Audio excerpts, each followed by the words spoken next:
बिस्मिल्लाहिर्रहमानिर्रहीम। ये फेलोस, आइए आज का लेक्चर शुरू करने से पहले रब्बे जुल जलाल की बारगाह में एक दफ़ा फिर मुल्तजी हूँ कि मौला करीम हमें ऐसे सजदों की तौफीक अता फरमा कि जिससे खिदमत खलक का जज्बा बढ़े।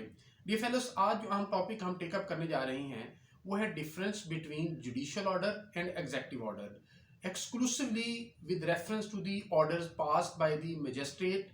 हम ये अपनी डिस्कशन करेंगे। ये फेलोस, इस डिस्कशन को जिस जजमेंट में डिटेल के साथ किया गया वो है PLD 2020 लाहौर 77। जी फेलोस, इस जजमेंट के अंदर ऑनरेबल कोर्ट ने ये कहा कि सम टाइम्स मजिस्ट्रेट जो है वो जुडिशियल कैपेसिटी में अपने ऑर्डर पास कर रहा होता है, सम टाइम्स जो है वो एग्जेक्टिव कैपेसिटी में पास कर रहा होता है। लेकिन ये कैसे पता चलेगा कि ये मजिस्ट्रेट साहब का ऑर्डर जो है ये जुडिशियल है और अमेंडेबल टू रिवीजन है, या कि ये एग्जेक्टिव है और अमेंडेबल टू रिवीजन नहीं है? इस बात को उन्होंने जब इस जजमेंट में अपनी डिस्कशन को समराइज किया, इस पैरा के अंदर उन्होंने रखा।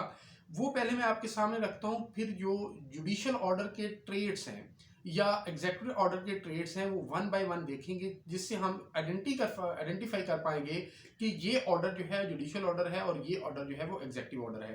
उन्होंने कहा, after going through the above case law there remains no doubt that under the criminal procedure code a magistrate is entrusted with diverse duties, and in discharging the same doesn't always function as a court, conducts judicial proceedings, or is amenable to the revisional jurisdiction.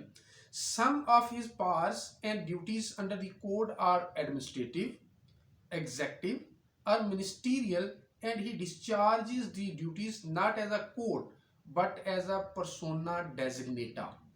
Mere name or designation of a magistrate is not decisive of the question, because at some times the magistrate performs their duties by applying their judicial mind, but these proceedings are administrative in nature, and sometimes their orders are judicial orders, and the guiding principles have been settled by the superior courts in this respect. अब उन्होंने कुछ trades identify किए हैं इस judgement के अंदर, जिन trades के जरिए हम आइडेंटिफाई कर सकते हैं कि ये जुडिशियल ऑर्डर है और ये एग्जेक्टिव ऑर्डर है। पहले जुडिशियल ऑर्डर के ट्रेड्स की हम बात करते हैं। पहला जो ट्रेड उन्होंने इसमें आइडेंटिफाई किया वो कहा कि there must be power to hear and determine a controversy, यानी जो अथॉरिटी इस को डिसाइड कर रही है मैटर को, उसके पास उस कंट्रोवर्सी को डिसाइड करने का अख्तियार मौजूद हो, यानी कंट्रोवर्सी मौजूद हो और उसको डिसाइड करने का अख्तियार हो।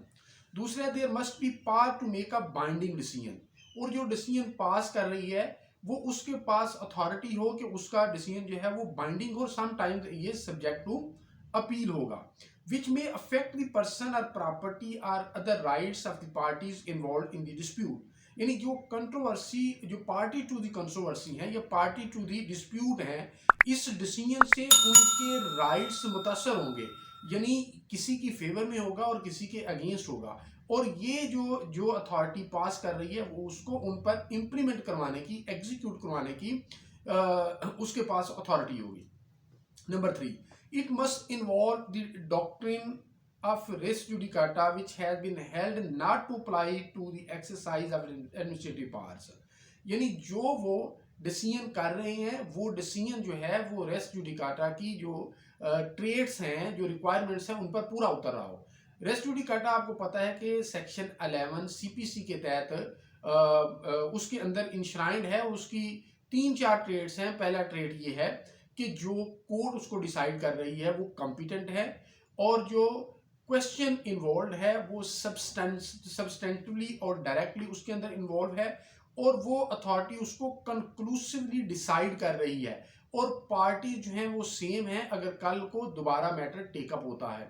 और इसके अंदर कंस्ट्रक्टिव रेस जुडिकाटा का कॉन्सेप्ट भी मौजूद है सेक्शन 11 के आगे, सब सेक्शन 11 में जाके, जिसका मतलब ये है कि वो काज ऑफ एक्शन जो कि दोनों पार्टीज के दरमियान था और वो अदालत के अंदर लाया जा सकता था लेकिन नहीं लाया गया, तो कंस्ट्रक्टिवली फिर दोबारा उस मैटर को एजिटेट करने से उसे रोक दिया जाएगा। तो रेस जुडिकाटा के अंदर जो मेन चीज़ हमारे सामने आई वो ये सामने आई कि जो क्वेश्चन या कंट्रोवर्सी थी वो उसके अंदर सब्सटेंटिवली, कंक्लूसिवली और डायरेक्टली जो है वो डिसाइड हो चुकी है और वो मैटर दोबारा जो है वो टेकअप नहीं हो सकता। नंबर 4 इसके अंदर इसका ट्रेड ये है कि it must touch the doctrine of functus officio which has been held not to apply to prevent the exercise administrative powers. Functus officio का क्या डॉक्ट्रिन है?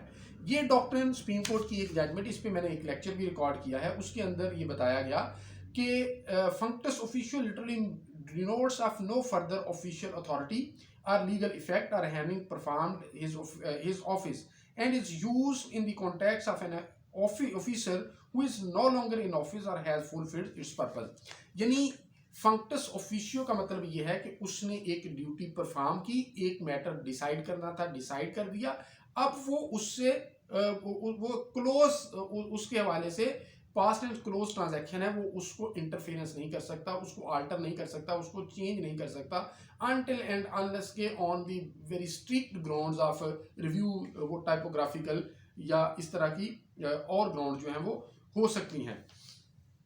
अब आगे है इट मस्ट बी, 5वें नंबर है, it must be binding and conclusive in so far as it cannot be impeached in collateral proceedings and it cannot in general be rescinded by the tribunal itself. और इसको जो उसने फैसला दिया है अदालत उसे खुद रिसिंड या कैंसिल नहीं कर सकती।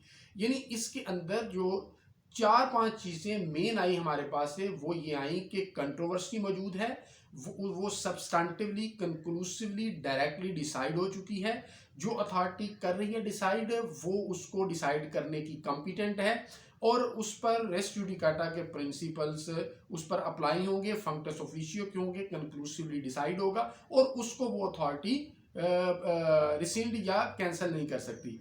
तो ये ट्रेड्स हैं जुडिशियल ऑर्डर के। अब आगे हमारे सामने जो ऑर्डर है एग्जेक्टिव ऑर्डर। डिफेलोस, दो चीजें तो इसके अंदर पहले ट्रेड्स के अंदर बता दी गई कि एग्जेक्टिव ऑर्डर पर रेस जुडिकाटा अप्लाई नहीं होगा, यानी वो matter can be taken up agitatedly subsequently. दूसरा फंक्टस ऑफिशियो का डॉक्ट्रिन अप्लाई होगा, यानी जो अथॉरिटी उसे डिसाइड कर रही है वो बाद में उसे रिव्यू कर सकती है, उसको कैंसिल कर सकती है, उसे रिसेंड कर सकती है। ये एडमिनिस्ट्रेटिव ऑर्डर में ऐसा हो सकता है। और आगे जो फर्दर इसका ट्रेड बताया, administrative functions consist of these activities which are direct towards the regulation and supervision of public affairs and the initiation and maintenance of the public services। तीसरा ट्रेड इसका ये आया कि ये पब्लिक अफेयर्स की सुपरविजन, उसकी रेगुलेशन और maintenance of public services के लिए पास किए जाते हैं। अच्छा, उसके बाद आ गया an administrative order is potentially open to attack for any material error of law और फैक्ट इन ईदर डायरेक्ट और कोलैटरल प्रोसीडिंग। उसको रेस जुडिकाटा जैसा कि उस पर अप्लाई नहीं होता तो उसको जो है वो दोबारा एजिटेट कोलैटरल प्रोसीडिंग में भी किया जा सकता है। It cannot constitute res judicata, जैसा मैंने पहले कहा कि इस पर रेस जुडिकाटा का प्रिंसिपल अप्लाई नहीं होगा। Number 4, it may always be resented by the body making it. जो अथॉरिटी इसे पास कर रही है वो खुद इसे कैंसिल भी कर सकती है, जैसा कि जनरल क्लास एक्ट के अंदर भी ये बात लिखी हुई है। फेलोज, ये डिफरेंस था between judicial order and executive order. ये भले मजिस्ट्रेट पास करे या कोई और अथॉरिटी पास करे, हम इन ट्रेड्स के जरिए डिस्टिंग्विश करते हैं between both the orders. Thank you.